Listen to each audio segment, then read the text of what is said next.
Good evening, folks, and welcome to the Horror Corner. I'm your host, Sean Patrick Erschen, and this week we are coming back at you with another tag video, and this one is actually one of mine. It's called the Universal Monster and Horror Tag. Originally I was going to do it just based on the Universal Classic Monsters, but I thought I'd broaden it a bit and include Universal horror films. That's any movie created by Universal Productions or Universal Studios, like Jaws, of course, or Alfred Hitchcock's The Birds. Just throwing out a few options for you guys, and there's a lot of Universal horror films. Of course, you had, even these count, Halloween 2 and Halloween 3 Season of the Witch. Those are Universal. And of course, you had John Carpenter's The Thing. And of course, you have the legendary Psycho. So just broadening your options, guys. So let's get to it, shall we? It's 10 questions. So the first one is, if you were the Invisible Man or the Invisible Woman, how would you use your power? So for me, I would use it to fight crime. If I just saw some scumbag trying to hold up somebody, or trying to rob somebody, or trying to rob a bank, or break into someone's house, I would just sneak up to them and knock them out cold. So yeah, I would use my powers and my abilities to fight crime. I always wanted to be, part of me always wanted to be like a police officer, but, you know, this way you could just sneak up on them, they never see it coming, and you could take out a lot of scumbags that way. So number 2 is, who is your favorite Universal monster? And for me, that's this guy right here. I got the cool statue there. Dracula, as played by the great Bela Lugosi in the original Universal film from 1931. So yeah, just the way Bela Lugosi plays the character, and the mood and atmosphere of the film is incredible. You know, there's really no music to it. It's just really creepy. You get a really creepy feeling, you know, and the mood and the setting of that castle is just incredible. I love the vibe of it. I love the look of Dracula, and it's an amazing, amazing film. Such a classic. So number 3, if Lawrence Talbot, a.k.a. the Wolfman, asked you to keep watch over him and shoot him with a silver bullet, if he changed, would you do it? My answer is yes, I would do it, because I mean, there's a lot of ways you can answer this question. You could say, oh, well, just keep me out of it, I don't want any part of it. Another thing you could say is, well, I'll let him bite me, and then I could be a werewolf, you know, and rip people apart, and, you know. Or you could do as I'm going to say, and that is, yes, I would do what he wants, because I think Lawrence Talbot is a really nice guy. He's a good man. He didn't ask for this to happen to him, this curse that he's inflicted with, and I would help him to rid the curse, you know. Of course, it would be taking his life, but that's what he would want, you know. He doesn't want to live in horror and at what he might do, or what he might be capable of, or who he's going to kill, you know. So to him, it's a curse, and I would help him remove that curse by shooting him with that silver bullet if he changed into a werewolf. So number 4 is, who would win in a fight, Dracula or Frankenstein's monster, as played by the legendary Boris Karloff? So for me, that's a tough one, you know, because Frankenstein's monster is really strong. He doesn't even know his own strength, you know. And he's dead. They're both technically undead, you know. But to me, Dracula's got more. He's got more weapons in his arsenal. He can turn into a bat. He can turn into a wolf. He's incredibly strong. He can bite your ass, and he can seduce you with his mind or with his eyes. You know, he could he can make Frankenstein do his bidding just by looking at him, staring at him, you know. So I think for that reason, his influence would overpower him, would overtake the Frankenstein's monster.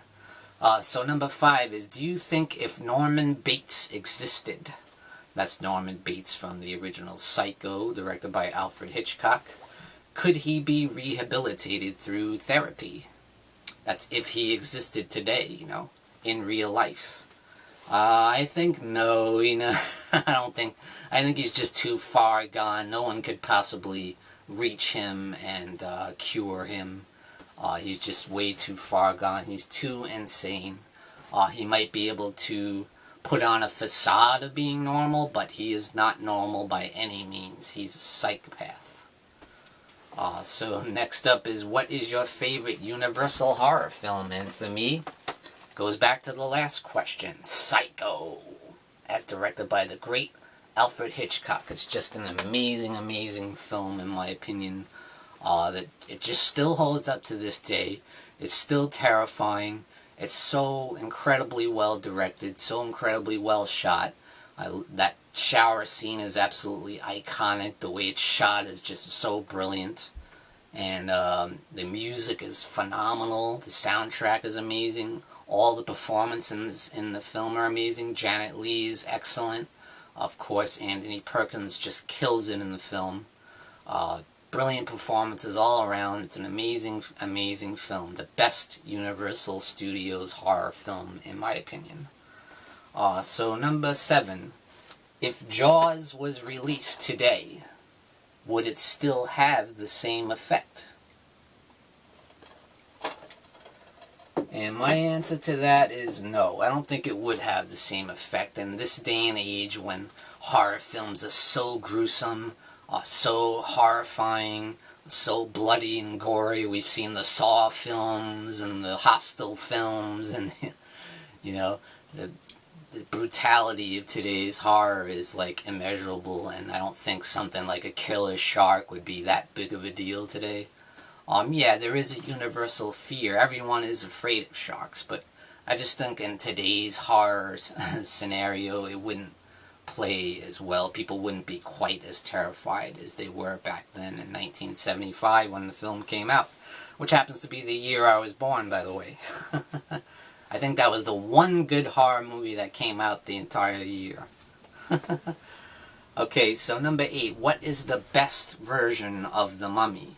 The original classic with Boris Karloff, the remake with Brendan Fraser, or the remake with Tom Cruise, which was just a couple years ago. So definitely the original for me. It's a no-brainer. It's got to be the original with Boris Karloff. It's an absolute classic. It's awesome. Great, great film. So next up, number 9 is, what is the most underrated Universal horror film? And that for me is Dracula's Daughter, the sequel to Dracula.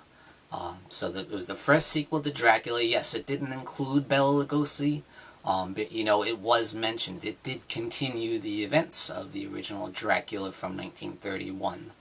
And it did have Edward Van Slow returning to the role of Van Helsing. And I thought the lead actress in the film was just fantastic. She was really seductive. She was really charming. She was really beautiful. And it was just had a real creepy vibe to it, and I really enjoyed it. So yeah, Dracula's Daughter for me is the most underrated. People don't talk about that movie. They just talk about the original Dracula, or you know, one of the other Universal sequels like House of Dracula, or House of Frankenstein, or Abbott and Costello Meet Frankenstein. People don't talk about Dracula's Daughter enough. So next up is, who is the better Dracula? Bela Lugosi from the Universal Monsters 1931 classic? Or this guy right here, Christopher Lee from Horror of Dracula and Dracula Prince of Darkness, Dracula Has Risen from the Grave. You know, technically those are Universal films. They were released by Universal Studios Pictures, so it counts. So yeah, it counts, baby. So this is a real hard one for me. I have a real hard time with it, because I absolutely love both portrayals. And I feel like Christopher Lee's version is the more menacing, the more intimidating. He's so tall, he's brooding. But I feel like Bela Lugosi is the more iconic. He's the one that everybody remembers. His portrayal is so picture perfect. It's so awesome. He's got such a distinctive style, such a distinctive voice, that Hungarian accent. The way he moves, his mannerisms, the way he stares, that intense glaze in his eye, you know. Just awesome. It's just amazing, and he's the definitive Dracula to this day. As much as I love Christopher Lee's performance in the Dracula films from Hammer Studios, I just gotta go with Bela Lugosi. Even though he was only in 2 movies, the original 1931 Dracula and Abbott and Costello Meet Frankenstein, he finally reprised his role. But I will say that I do feel Horror of Dracula, starring Christopher Lee, is the superior vampire film overall. Because with the original Dracula from 1931, I was very disappointed in the ending. It was very uneventful, and it was a little bit lackluster. The rest of the film is awesome, but the ending, not so much. Whereas Horror of Dracula, the entire film is absolutely awesome. So that's it for the tag, guys. The Universal Monster and Horror tag. So now it's my turn to tag a bunch of people. So I'm going to tag Dave Maggot. I'm going to tag Lisa Loves. I'm going to tag Horrific Nightmares JM. I'm going to tag Random Horror. I'm going to tag Last Venom 76. Jen's Reviews from the Grave. And a new guy, Bushman Blu. So guys, do the Universal Monster and Horror tag. Answer the call. And thank you for joining me, Sean Patrick Erschen, in the Horror Corner. Tune in and stay scared.